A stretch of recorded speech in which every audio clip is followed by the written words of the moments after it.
솔로몬이 애굽의 땅 바로와 더불어 혼인 관계를 맺어 그의 딸을 맞이하고 다윗성에 데려다가 두고 자기의 왕궁과 여호와의 성전과 예루살렘 주위의 성의 공사가 끝나기를 기다리니라. 그때까지 여호와의 이름을 위하여 성전을 아직 건축하지 아니하였으므로 백성들이 산당에서 제사하며, 솔로몬이 여호와를 사랑하고 그의 아버지 다윗의 법도를 행하였으나 산당에서 제사하며 분향하더라. 이에 왕이 제사하러 기브온으로 가니 거기는 산당이 큼이라. 솔로몬이 그 제단에 1,000번대를 드렸더니 기브온에서 밤에 여호와께서 솔로몬의 꿈에 나타나시니라. 하나님이 이르시되 내가 내게 무엇을 줄고 너는 구하라. 솔로몬이 이르되 주의 종 내 아버지 다윗이 성실과 공의와 정직한 마음으로 주와 함께 주 앞에서 행함으로 주께서 그에게 큰 은혜를 베푸셨고 주께서 또 그를 위하여 이 큰 은혜를 항상 주사 오늘과 같이 그의 자리에 앉을 아들을 그에게 주셨나이다.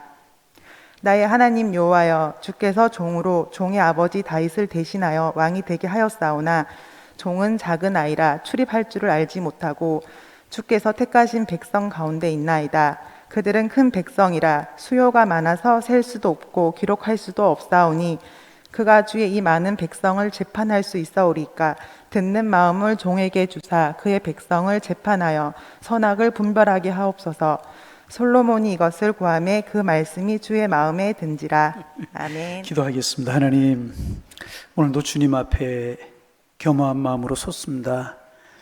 주님 앞에 나올 때마다 우리의 마음이 늘 겸허하고 낮아지게 하셔서 주의 말씀에 은혜가 저희들이 촉촉이 젖어질 수 있도록 도와주셔서 그 말씀으로 세상을 이기며 살아가는 저희들 되게 하여 주옵소서.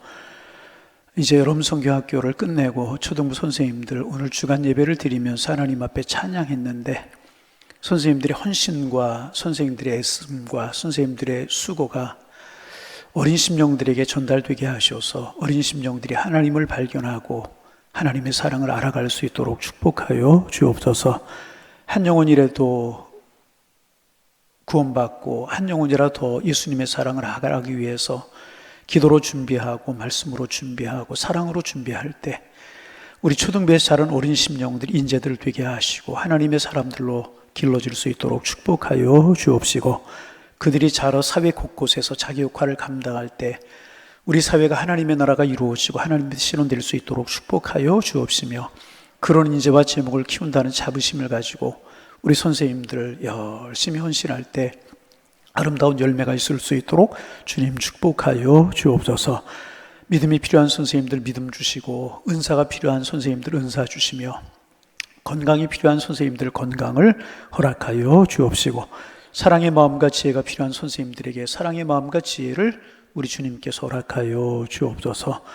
하나님 가정에도 평강을 주시고 가정의 자녀들에게도 형통함을 주셔서 마음껏 주의 사역 감당할 수 있는 선생님들 되게 주께서 인도하여 주옵소서. 우리 교회 어린 심령들이 점점 늘어가기를 원합니다. 말씀으로 믿음으로 신앙으로 잘 길러질 수 있도록 우리 하나님께서 인도하여 주옵소서. 말씀 듣습니다. 말씀이 우리 마음 심령 속에 잘 박힌 못처럼 심어지게 하셔서 하나님 우리의 삶이 풍요롭고 말씀 따라 승리하고 이기는 삶을 살아가는 풍성한 삶을 살아가는 저희들 되게 하여 주옵소서. 예수님의 이름으로 기도하옵나이다. 아멘. 할렐루야. 다시 한번 선생님들 격려합니다. 오늘 날씨가 꽤 덥죠. 어제도 더웠고 그런데 마음속에 이제 그런 열망이 좀 있어요. 우리가 덥지만 예배 시간마다 그냥 말씀의 시원한 잔치가 좀 벌어졌으면 좋겠다. 여름에는 말씀의 시원한 잔치, 겨울에는 말씀의 따뜻한 잔치가 벌어져서 더위도 이기고 추위도 이기며 우리가 신앙생활할 수 있는 우리 교회가 됐으면 좋겠다. 이제 그런 소망입니다. 여러분들이 저를 위해서 기도 좀 많이 해주세요. 기도 많이 해주시고 여러분은 늘 예배를 사모하고 말씀을 사모하는 심령으로 예배에 참석하셔서 우리 교회 예배 시간마다 말씀 잔치가 여름에는 시원한 말씀 잔치가 얼음 냉수처럼 겨울에는 따뜻한 말씀 잔치가 봄, 가을에는 여러분 이름을 붙여보세요. 예. 그런 잔치가 이루어지는 그런 축복의 예배가 되어지기를 소망합니다.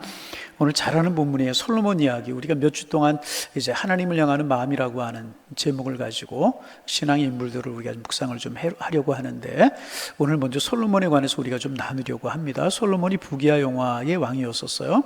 지혜의 왕이었었다고 성경은 기록하고 있고 우리가 그렇게 알고 있어요. 그런데 이제 돌아가서 솔로몬이 왕이 될 때 일부터를 좀 생각해 볼 필요가 있습니다. 솔로몬이 왕이 되었는데 결코 솔로몬이 왕이 된 게 쉽게 왕이 된 것이 아니었었어요. 아주 어렵게 솔로몬이 왕이 됐습니다. 먼저는 솔로몬이 왜 어렵게 왕이 됐냐 하면 솔로몬에게 강력한 경쟁자가 있었습니다. 여러분, 솔로몬이 맏아들이 아니었었어요. 맏아들이 압살롬이었단 말이죠. 근데 이제 압살롬은 아버지에게 반역을 꾀하다가 이미 이제 죽게 요압에 의해서 죽임을 당하였었고, 솔로몬의 가장 강력한 경쟁자가 이때 누구였냐면 아도니아라고 하는 사람이었습니다. 누구? 좀 알아둘 필요가 있어요. 누구? 아도니아라고 하는 사람이었는데, 아도니아는 아버지 다윗이 늙어서 살 날이 얼마 안 됐다는 것을 알고 미리 대비했어요. 그래서 주변에 유력한 사람들을 모으는 거예요. 또 이 아도니아가 여러 면에서 걸출한 인물이었습니다. 본래 다윗에게는 아도니아보다 뛰어난 아들이 압살롬이었는데 말씀드렸던 것처럼 압살롬이 죽었습니다. 그 다음으로 뛰어난 사람이 아도니아였었습니다. 열왕기상 1장 6절에 보면 이렇게 되어 있습니다. 우리 화면을 보고 한번 읽어볼까요? 읽어봅니다. 저는 압살롬 다음에 태어난 자요, 용모가 심히 준수한 자라. 용모가 심히 어땠다고요? 준수. 용모가 굉장히 좋았다는 이야기, 아름다웠다는 이야기죠. 그래서 다윗의 신하들이 이렇게 사태를 주시하고 있는 겁니다. 다윗이 이제 세상을 떠날 날이 얼마 되지 않았고, 여러 왕자들이 있는데 여러 왕자들 중에서 누가 출중한가, 누구에게 줄을 서야 다윗 왕이 죽은 후에도 권력을 유지할 수 있을지를 계산하게 이제 되었습니다. 그래서 힘있고 가장 유력했던, 당시에 가장 유력해 보이는 아도니아를 지지하고 아도니아에게 줄을 섰습니다. 그 대표적인 아도니아에게 줄을 섰던 대표적인 사람 중에 한 사람이 누구냐면 요압이라고 하는 사람. 요압은 군대 총사령관이었습니다. 이스라엘 군대 총사령관은 요압이었는데 요압이 아도니아 편에 줄을 선 것입니다. 또 그 당시에 가장 영향력 있던 사람이 누구였냐면 아비아달이라고 하는 제사장. 누구? 이런 거 좀 요압은 알지만 아비아달 잘 몰라요. 아비아달이라고 하는 제사장이었는데 이 이 아비아달도 이제 아도니아 편에 선 것입니다. 아비아달은 일찍이 다윗이 사울 왕에게 쫓길 때 다윗을 도왔던 제사장 아히멜렉이라고 하는 사람의 아들이었습니다. 이 아히멜렉이 그 일로 사울 왕에게 죽임을 당했기 때문에 다윗은 그 아들 아비아달을 총애하게 된 것입니다. 그런데 아비아달도 아도니아 편에 이제 선 것입니다. 그러니까 여러분 보세요. 군대 총사령관이 아도니아 편에 섰어요. 이스라엘은 신정국가였었기 때문에 제사장의 역할이 굉장히 중요하고 굉장히 중요한 역할을 하는 그런 사람인데 이 제사장도 아도니아 편에 섰습니다. 그러니 총사령관, 가장 힘을 가진 사람, 가장 파워를 가진 사람, 제사장이 아도니아 편에 섰으니 왕권이 아도니아에게 넘어가는 것은 불을 보듯 뻔한 일이 아니었겠습니까? 아도니아는 그래서 사람들을 모아서 왕위에 오르는 즉위식을 거행하려고 했습니다. 바로 이때 이 위기를 감지한 사람이 누구냐면 나단이라고 하는 선지자, 우리가 나단이라고 하는 선지자를 잘 알죠? 나단이라고 하는 선지자가 있었습니다. 그는 평소에 다윗이 솔로몬을 자신의 후계자로 마음에 두고 있다는 사실을 알고 있었습니다. 그리고 하나님의 마음이 이제 다윗에게, 솔로몬에게 있다는 것도 알았습니다. 그래서 급하게 누구를 찾아가느냐 하면 솔로몬의 어머니 누구? 솔로몬의 어머니가 누구예요? 자, 솔로몬의 어머니가 누구예요? 아유 참, 솔로몬의 어머니가 마리아일까요? 사라일까요? 아니잖아요. 솔로몬의 어머니 누구? 어머니 그러면 우리는 한나나 마리아만 생각하려고. 솔로몬의 어머니가 누구예요? 밧세바를 찾아간 거예요. 그래서 사태의 심각성을 알렸고 밧세바는 다윗에게 간청을 하는 거예요. 그래서 솔로몬을 왕으로 책봉하라고 하는 명령을 받아냈습니다. 이렇게 솔로몬은 준비도 없이 급하게 왕으로 즉위하게 된 것입니다. 그래서 여러분 성경 보세요.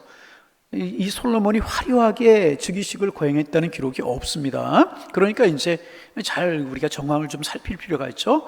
아도니아라고 하는 왕이 즉위식을 하고 왕이 되었고 솔로몬이 또 왕이 된 거예요. 그러니까 같은 때에 왕이 둘이 된 것입니다. 이스라엘의 왕이 두 사람이 된 것입니다. 그래서 우리가 사실 이스라엘의 왕의 계보를 이야기할 때 사울이 초대 왕이었고 그 다음에 다윗이었어요. 그 다음에 누구예요? 오늘 자신이 없어요. 솔로몬 이렇게 보통 이야기하잖아요. 근데 엄밀하게 말하면 사울, 다윗, 솔로몬이 아니라 아도니아, 솔로몬 이렇게 되는 거예요. 그게 이스라엘의 왕의 혈통입니다. 이 솔로몬과 다윗 사이에 이제 아도니아가 있었던 거. 왜? 먼저 왕이 되었으니까. 그런데 아도니아가 이제 예루살렘에서 왕이 되고 다윗은 한쪽에서 왕이 된 것입니다. 아도니아 진영에서 자기들끼리 분열이 일어나고 그러자 대세가 다윗을 지지하는 솔로몬에게 이제 다윗이 지지하는 솔로몬에게 기울어지게 되었고 솔로몬이 아도니아를 이제 제압하고 왕이 되게 된 것입니다. 그럼 여러분 생각해 보세요. 솔로몬이 비록 아버지 다윗의 인정을 받고 왕이 되긴 했어요. 그런데 실력자들이 누구였었어요? 요압이 아도니아를 지지했고 아비아달이 아도니아를 지지하는 그런 상황이었습니다. 그러니 다윗에게 힘이 있었겠습니까? 또 이제 그래서 주변 나라의 특사와 축하객들을 초청한 자리에서 성대하게 왕위 즉위식이 이루어졌었는데 그렇지 못하고 초라하게 이루어지고 초라하게 솔로몬이 왕이 되게 되었습니다. 이것이 이제 다윗 힘들게 왕이 된 그런 과정이었습니다. 또 이때 솔로몬을 괴롭히고 있는 것이 또 하나가 있었어요. 그것은 뭐냐면 솔로몬의 출생 문제였다는 거예요. 뭐라고요? 출생 문제. 아시는 것처럼 솔로몬의 어머니 밧세바는 처음부터 다윗의 아내였던 사람이 아니잖아요. 본래 다윗의 충직한 부하였던 우리아의 아내였었습니다. 그런데 다윗이 밧세바를 이제 유혹했고 밧세바는 정절을 지키지 못했어요. 여러분, 한 사람만으로 이런 일이 이루어지는 게 아니잖아요. 밧세바도 정절을 지키지 못한 게 사실입니다. 남편은 나라를 위해 싸우고 있을 때 아내는 왕과 불륜을 맺게 된 것입니다. 그리고 이 일을 숨기기 위해서 다윗은 우리아를 가장 치열한 전쟁터에 내보내서 적군의 칼에 죽게 하지 않습니까? 그러나 밧세바는 남편을 죽인 왕의 아내가 되기를 주저하지 않았잖아요. 그리고 이 둘 사이에 태어난 사람이 바로 솔로몬이라고 하는 사람이지 않았습니까? 그리고 이 숨겨진 죄악이 어떤 결과를 가져왔습니까? 하나님이 이제 다윗에게 진노하셨고 결국 압살롬이 반역을 일으키게 되지 않습니까? 그로 인해서 다윗의 가족은 만신창이가 되어버리고 말았어요. 형제가 형제를 죽이고 아버지가 아들을 죽이려고 하는 비극이 발생하게 되고 그렇잖아요. 아버지가 아들을 죽여 아들이 아버지를 죽이려고 하는 이런 비극이 발생하지 않았습니까? 압살롬의 반란은 온 나라를 내전 상태로 몰아넣게 되었고요. 애꿎은 사람들이 이로 인해서 많이 죽었어요. 이 비극의 배후에 다윗과 밧세바가 있었잖아요. 그리고 솔로몬은 그 부끄러운 관계에서 태어난 열매 아들이었단 말이죠. 그러니 다윗이 왕이 되고 나서도 이것만 생각하면 얼굴이 붉어지고 떳떳하지 못하지 않았겠습니까? 사람들이 손가락질할 것이다. 이런 생각을 솔로몬이 하고 있었을 것이 틀림이 없었습니다. 게다가 자신이 왕이 된 것이 자격이 있어서 된 것이 아니라 아버지가 자신을 특별히 총애했기 때문이고, 그렇죠? 아버지가 자신을 특별히 총애하고 사랑한 이유는 여러 가지가 있었겠지만 그 중에 큰 이유가 뭐냐면 어머니 밧세바를 사랑했기 때문임을 잘 알고 있었습니다. 그러니까 이제 어머니 때문에 왕이 된 거나 마찬가지였단 말이죠. 그런 사람들이 자신을 어머니 치맛자락을 붙잡는 어린아이처럼 여기고 있을 것이라고 하는 생각을 충분히 할 수도 있었다는 거죠. 어렵게 왕이 됐고 되고 나서도 이런 어려운 마음이 이 솔로몬에게 있었다는 것입니다. 그런가 하면 그는 다른 형제들보다 나이도 어렸어요. 학자들의 이야기에 의하면 솔로몬이 왕이 될 무렵에 나이가 대략 20살 정도 되었을 거라고 그렇게 이제 추정을 합니다. 그래서 솔로몬이 왕이 되긴 했지만은 이런 일들로 인하여서 열등감과 그로 인한 상처가 솔로몬에게 많이 있었단 말이죠. 게다가 솔로몬의 마음을 무겁게 한 것이 또 있었어요. 그게 뭐냐 하면 솔로몬이 경험이 없었다는 거예요. 아무런 경험이 없는 사람이 솔로몬이었습니다. 당시 이스라엘은 이제 다윗 때부터 영토를 넓히고 또 전쟁을 해서 많은 나라들을 석국으로 이제 삼아가지고 이제 이스라엘 주변 국가들을 아우르는 대제국이었었습니다. 많은 신하들이 있었어요. 그런가 하면 솔로몬보다 먼저 태어난 형들이 있었습니다. 그런 상황에서 솔로몬이 언제 정치를 배웠겠습니까? 아무런 경험도 없이 또 알지도 못한 채 왕이 되었습니다. 그래서 그는 백성을 어떻게 다스려야 되는 것인지 잘 몰랐어요. 경험이 없었어요. 어떻게 재판하는지도 몰랐고. 그리고 그가 만약에 일을 제대로 처리하지 못했다고 하면, 왕으로서의 권위를 보여주지 못하면 사람들이 비웃었을 게 틀림이 없잖아요. 이런 정황을 생각해 보세요. 솔로몬이 미흡하면 많은 사람들이 들고 일어나고 여러 가지로 복잡한 상황이 벌어질 것이 틀림이 없었단 말이죠. 그리고 아직도 솔로몬에게 반감을 가진 신하들이 많이 있었습니다. 정중한 예절 속에 빈전거림이 들어있었음이 틀림이 없었습니다. 흠을 잡으려고 하는 사람들의 무서운 눈초리가 그를 보고 있었다는 것입니다. 그런가 하면 이제는 아버지도 돌아가셨어요. 그죠? 왕이 되자마자 아버지가 세상을 떠났잖아요. 그 왕이 된 것이 열왕기상 1장이 기록되어 있고 다윗의 죽음이 2장이 기록되어 있어요. 솔로몬이 왕이 되자마자 아버지 다윗이 세상을 떠났단 말이죠. 의지할 데가 아무것도 없는 그런 상황이 되어버리고 말았다는 것입니다. 여러분, 이럴 때 어떻게 하면 좋겠습니까? 여러분, 이런 상황들 우리 많이 만나잖아요. 의지할 곳이라고는 아무것도 없는, 비빌 언덕이 하나도 없는 그럴 때가 우리에게 있을 수 있단 말이죠. 여러분 어떻게 하셨습니까? 어떻게 하시겠습니까?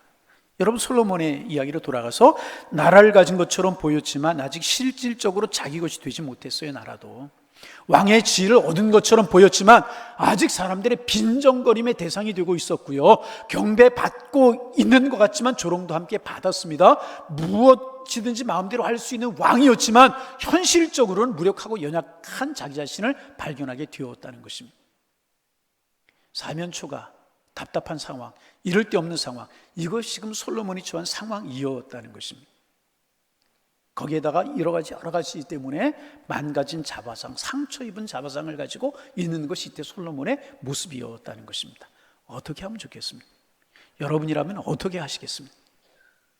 여러분, 열왕기상서에 보면 우리가 가장 기본적으로 생각해야 될 인생의 한 가지 공식을 가르쳐주고 있습니다. 여러분, 순서를 보세요. 1장에서 제가 말씀을 드려서 솔로몬이 왕이 되었어요. 왕이 되었는데 솔로몬이 어떻게 왕이 되었다고요? 어렵고 힘들게 왕이 되었어요. 2장에서는 믿고 의지할 유일한 버팀목이었던 아버지가 세상을 떠나셨습니다. 그 다음에 3장이 무엇이 나오면 좋겠습니까?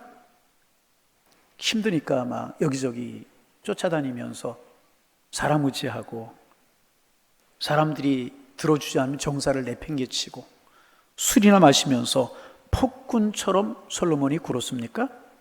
다 포기하고 말았습니까? 아니라는 거죠. 바로 이 대목이 솔로몬의 생애 중에서 가장 아름답고 가장 귀한 대목입니다. 오늘 나오는 본문이 있었기 때문에, 이 대목이 있었기 때문에 그런 어렵고 힘든 상황에서 그 문제를 어떻게 잘 대처했는가, 그의 마음을 하나님께 어떻게 두었는가, 이 대목이 있었기 때문에 솔로몬이 귀한 존재가 될 수가 있었다는 거예요. 그래서 여러분, 성경 중에서 솔로몬의 이야기뿐만 아니라 성경 중에서 이 열왕기상서 3장이 대단히 중요합니다. 그는요, 어떻게 했는가 하면 기브온으로 올라갔어요. 어디로 올라갔다고요? 다시 큰 소리로, 어디로? 어디로 올라갔다고요? 기브온으로 올라갔다. 옆 사람 인사합니다. 기브온으로 갔답니다. 앞뒤 있는 사람들 옆 사람 없으면 앞뒤 있는 사람 바라보면서 기브온으로 갔답니다. 자, 4절 우리 화면을 보면서 읽겠습니다. 4절. 이에 왕이 제사하러 기브온으로 가니 거기는 산당이 큼이라. 솔로몬이 그단에 1,000번제를 기브온으로 갔어요. 당시에는 우리가 아는 것처럼 성전이 없었을 때였었습니다. 아직 솔로몬이 성전 건축을 하기 전이잖아요. 그리고 기브온에는 큰 산당이 있었어요. 기브온은 예루살렘에서 북서쪽으로 한 10km 정도에 위치한 도시였었습니다. 그런데 기브온에 왜 갔냐 하면 기브온에는 모세 때부터 내려오는 여호와의 장막이 거기 있었다는 거죠. 뭐가? 여호와의 장막이. 하나님의 언약궤에는 예루살렘에 있었지만 하나님의 언약궤는 다윗이 저기 한쪽에 방치되어 있는 그런 이제 그 장막을 모세가 자기의 성 예루살렘에 옮겨와서 예루살렘에 있었지만 여호와의 언약궤는 모세의 장막은 기브온에 있었어요. 모세 때 지은 성막 있잖아요. 언약궤는 어디에 있었어요? 예루살렘에. 언약궤는 성막 안에 들어있는 일부였었잖아요. 그죠? 성막은 어디? 모세가 지은 성막. 하나님께로부터 계시를 받아가지고 몇 뼘빛, 광은 몇 뼘빛, 고는 몇백 깃, 길이는 몇백 깃, 이렇게 지은 성막이 어디에 있었냐면 기브온에 있었다는 것입니다. 그리고 기브온에는 큰 노제단이 있어서 1,000번제를 드리기에 적합한 곳이 기브온이었습니다. 이었었다는 거예요. 그리고 그가 기본으로 올라간 것은 아버지 다윗이 남겨준 유언 때문이었습니다. 그 유언이 답답하게 이럴 데 없는 심정으로 갈등하고 배회하고 힘들어하던 이 솔로몬의 머릿속에 떠오르는 겁니다. 일찍이 다윗 솔로몬에게 신신당부를 하지 않습니까? 성경을 가진 분들은 성경을 보시고 또 이제 화면을 보실 분들은 화면을 보시면서 화면 뜰지 모르겠네요. 제가 2장 2절 뜨네요. 거기 2장 2절 말씀 되어 있습니다. 솔로몬이 이제 세상을 떠나기 전에 다윗 솔로몬에게 세상을 떠나기 전에 이렇게 답을 하죠. 내가 이제 세상 모든 사람이 가는 길로 가게 되었노니 너는 힘써 대장부가 되어 그 다음에 내 하나님 여호와의 명령을 지켜 그 길로 행하여 그 법률과 계명과 윤리와 증거를 모세율법에 된 대로 지키라. 그리하면 내가 무엇을 하든지 어디로 가든지 어떻게 될 것이다? 형통할 것이다. 답답하고 어려웠겠죠. 솔로몬이 이 모든 처지가 그랬잖아요. 이 말씀이 생각이 났던 것입니다. 힘써 대장부가 되라. 믿음의 대장부가 되라. 하나님의 말씀을 생명처럼 여기고 지켜라. 그리하면 하나님이 너를 지키실 것이다. 어디로 가든지 뭘 하든지 형통한 축복을 주실 것이다. 이 말씀이 기억이 났다. 여러분, 힘들고 어렵고 갈등되는 상황에서 여러분 이제까지는 무엇이 기억나셨습니까? 무엇이 생각나셨습니까? 에이 귀찮아, 에이 힘들어 그러지는 않으셨습니까? 사람 찾고 그러지는 않으셨습니까? 물론 사람 찾는 것도 귀한 일이지만 여러분, 솔로몬이 그 어려운 상황에서 다윗의 유언이 하나님의 말씀이 생각났던 것처럼 우리 하나님의 말씀이 생각이 나고 무릎 꿇고 기도하던 때가 생각나고 하나님의 축복이 생각나는 여러분들이 되시기를 소망합니다. 여러분, 넘어뜨리려고 흔드는 사람들 많이 있었어요. 그렇지만 나는 하나님의 말씀대로 살리라. 그 말씀이 기억이 났다는 거죠. 솔로몬이 어려운 처지에서 자신에게 진정으로 힘이 될 분은 하나님이라고 하는, 오직 여호와 하나님뿐이라고 하는 사실을 솔로몬은 깨닫게 되었다. 여러분, 이 깨달음이 우리에게도 있기를 소망합니다.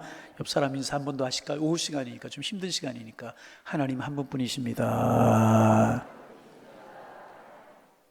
다시 한번, 하나님 한 분뿐이십니다. 아멘, 아멘. 그는 알았어요. 아버지 다윗의 유언은 아버지의 생애를 짜낸 엑기스와 같은 것이라고 하는 사실을 알았습니다. 아버지 다윗도 여러분 수많은 시련을 당했던 사람이지 않습니까? 그 시련의 상당 부분 목숨이 오락가락하는 심각한 어려움을 당했어요. 그때마다 살아남아 왕권을 지킬 수 있던 비결은 뭐냐 하면 하나님께 있었다는 거예요. 다윗은 그것을 알아서 아들 사랑하는 솔로몬에게 그것을 유언으로 남겼다는 것입니다. 그래서 솔로몬은 아버지를 인도하신 하나님이시라고 하면 그 하나님이 나를 인도하실 줄로 믿습니다. 아버지를 골리앗 장군과 사울 왕과 수많은 적군들로부터 구원하신 분이 하나님이신 줄로 압니다. 이제 나도 하나님께 나아갑니다. 하나님만을 의지합니다. 불쌍히 여겨 주옵소서. 나를 외면하지 말아주시고 나에게 은혜를 허락하여 주옵소서. 간절히 사모하는 마음으로 하나님께 나아갔다 하는 것입니다.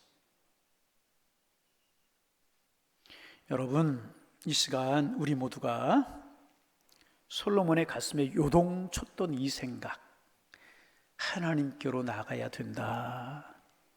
하나님께 엎드려 간구하자. 나를 구원하고 나를 살리실 분은 하나님뿐이 없다. 솔로몬의 가슴 속에 요동치던 이 생각이 우리에게도 넘쳐나기를 주의 이름으로 축원합니다. 물질 문제, 자녀 문제, 건강 문제, 많은 일들이 우리에게 있을 수 있어요.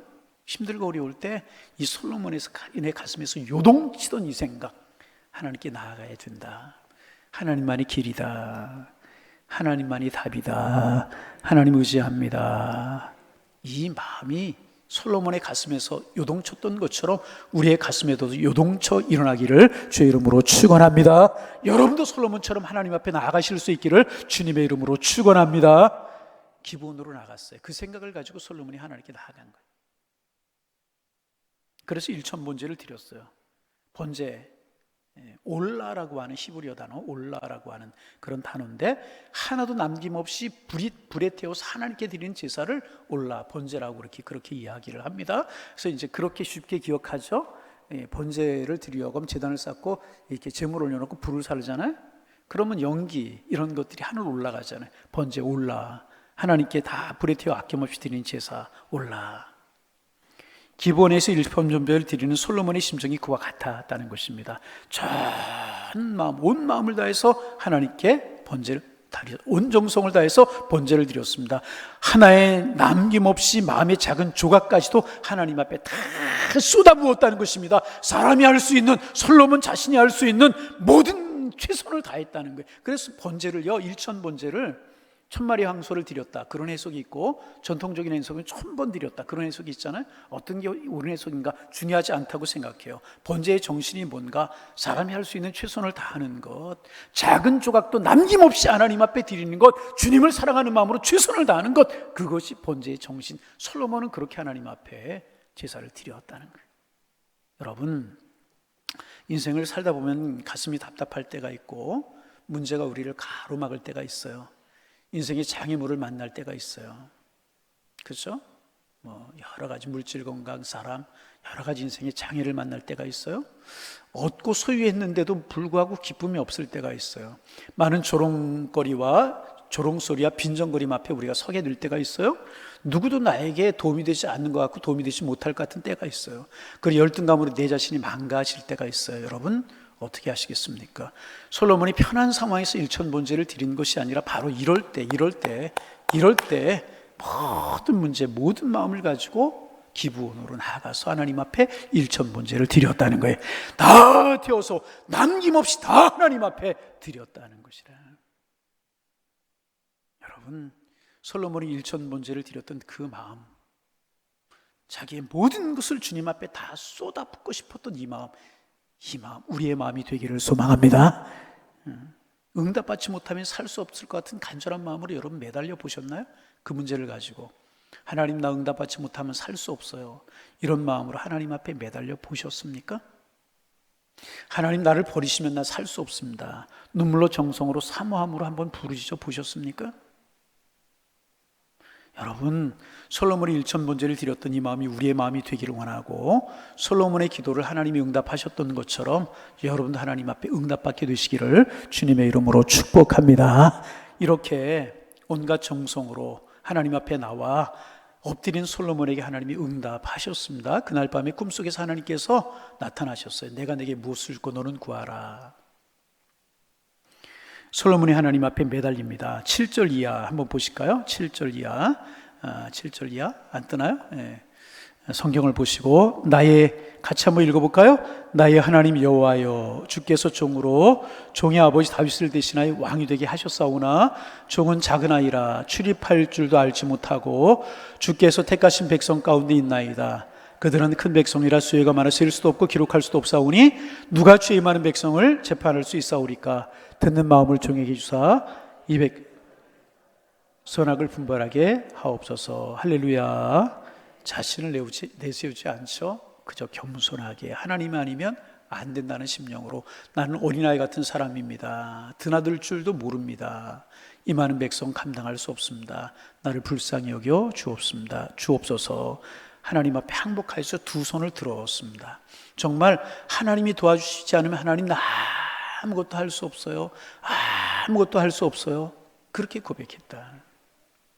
부귀영화가 문제가 아니었었어요.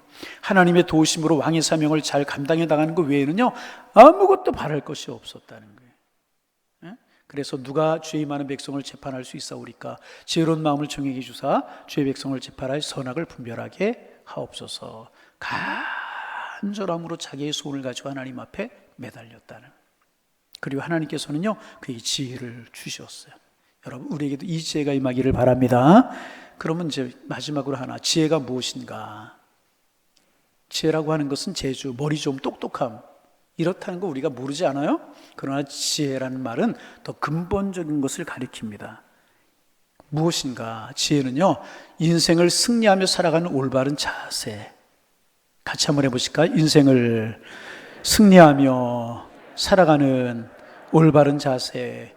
처음부터 마지막까지 화면 보시면서 인생을 승리하며 살아가는 올바른 자세, 그것을 지혜라고 이야기해요. 지혜가 무엇입니까? 잠언 10장 9절입니다. 여호와를 경외하는 것 지혜의 근본이요 거룩하신 자를 아는 것이 명철이다. 여호와를 경외함이 지혜. 그러니까 인생을 승리하며 살아가는 올바른 자세가 지혜라고 그랬잖아요. 그 지혜가 뭐예요? 하나님을 경외하는 것이라. 하나님을 의지하고 하나님에 나와서 묻고 하나님 없이 살 수 없음을 고백하는 것, 아는 게 지혜라는 것입니다. 하나님 앞에 엎드려 부르짖는 것, 그것이 지혜인 줄로 믿습니다. 세상의 지혜는 하나님 없이 자신이 해결할 수 있을 것처럼 느끼게 만들어줘요. 세상의 지혜는 왕으로 하여금 칼을 의지하게 합니다. 세상의 지혜는 교만하게 만듭니다. 그러나 하나님이 주시는 지혜는요, 철저하게 하나님의 사람이 되게 만들어 주는 것이라. 그런 의미에 솔로몬은 지혜를 구하기 전에 벌써 지혜를 가지고 있었습니다. 기본에 올라가서 일천번제를 드리고 하나님 앞에 엎드리는 것 자체가 지혜 아니었겠습니까? 여러분, 이 지혜 우리 모두 가지게 되시기를 소망합니다. 그리고 하나님께서는요, 당신께 지혜를 구하는, 의지하는 자를 그냥 두지 아니하셨어요. 솔로몬이 지혜를 구했잖아요. 그런데 주님은, 하나님은 부귀영화까지 다 주셨다는 거예요. 오늘 이제 본문을 우리가 읽지는, 좀 길어서 읽지는 않았지만 우리가 하나님께서 어떤 지혜를 주시는가 한번 읽어볼까요? 12절 말씀, 13절 말씀 읽어볼까요? 소리는 여러분 성경 보시 읽어보십니다. 내가 내 말대로 하여 내게 지혜롭고 총명한 마음을 주노니 네 앞에 너와 같은 자가 없었거니와 내 뒤에도 너와 같은 자가 일어남이 없으리라. 내가 또한 내가 구하지 아니한 부귀영광도 내게 주노니 내 평생의 왕들 중에 너와 같은 자가 없을 것이라. 할렐루야. 14절 더 내가 만일 내 아버지 다윗 행함같이 내 길로 행하며 내 법도와 명령을 지키면 내가 또 내 날을 길게 하리라. 할렐루야. 구하지 않은 것까지 다 주시고 지혜도 주셨습니다. 그래서 여러분 마지막 결론입니다. 먼저 하나님을 믿고, 먼저 하나님을 의지하고, 먼저 하나님 앞에 엎드리는 믿음의 사람이 되도록 기도하실 수 있기를 바랍니다. 그러면 나머지를 하나님께서 더해 주실 거예요. 솔로몬은 자신의 체험과 얻은 지혜를 잠언서에서 쭉 고백하죠. 그저 그 중에 하나 좀 읽고 싶은 말씀이 있어요. 잠언 3장 5절 이하 화면 보면서 우리 같이 한번 읽습니다. 너는 마음을 다하여 여호와를 신뢰하고 내 명철을 의지하지 말라. 너는 범사의 그를 인정하라. 그리하면 내 길을 지도하시리라. 스스로 지혜롭게 여기지 말지어다. 여호와를 경외하며 악을 떠날지어다. 이것이 내 몸에 양약이 되어 내 골수를 윤택하게 하리라. 잠언 한 곳만 더 보실까요? 잠언 3장 26절 화면 보시면 또 읽으시면 됩니다. 대저 여호와는 내가 의지할 이시라. 내 발을 지켜 걸리지 않게 하시리라. 그렇게 말씀하고 있습니다. 이것이 하나님께 나아가는 사람의 마음이라는 것입니다. 여러분, 오늘의 기도 제목, 오늘의 솔로몬이 되시기를 바랍니다. 주님, 오늘의 솔로몬이 되게 하여 주옵소서. 왕이 되었을 때 솔로몬의 현실은 좋지 못했어요. 그러나 그는 하나님을 사랑했습니다. 그리고 하나님의 사랑하는 마음으로 하나님께 정성을 다 했습니다. 정성을 다 예배하는 참다운 예배자가 되었습니다. 그리고 하나님께 다른 것 구하지 않고 지혜를 구했습니다. 하나님 솔로몬의 기도 들으시고요, 지혜를 주시고 구하지 아니한 부하수와 원수들의 생명을 멸하는 권세까지 다 주셨습니다. 여러분, 반복합니다. 오늘의 솔로몬이 되시기를 바랍니다. 그게 기도 제목이 되기를, 오늘의 솔로몬이 되게 하옵소서. 하나님께 마음을 두고 살게 하옵소서. 하나님을 사랑하게 하옵소서. 이것이 우리의 기도 제목이 되면 하나님은 하늘의 문을 여시고 우리를 축복하실 것입니다. 어떻게? 솔로몬에게 주셨던 응답과 축복 우리에게 주실 것이라. 이 축복 누리며 살아가는 우리 모두가 다 되시기를 주님의 이름으로 축원합니다. 축원합니다. 하나님, 오늘의 솔로몬으로 살게 하여 주옵소서. 삶의 상황이 어려웠지만 삶의 상황을 붙들고 하나님 앞에 나아갔던 솔로몬, 정성을 다했던 솔로몬, 그리고 기도했던 솔로몬, 하나님의 뜻이 무엇인지를 알았던 솔로몬, 그래서 지혜를 얻었던, 구했던 솔로몬, 주님 주시는 축복을 누렸던 솔로몬, 저희들 오늘의 솔로몬으로 살아갈 수 있도록 축복하여 주옵소서. 솔로몬의 마음은 하나님을 향하는 마음인데 오늘 우리에게 하나님을 향하는 귀한 마음을 허락하여 주옵소서. 예수님의 이름으로 기도하옵나이다. 아멘.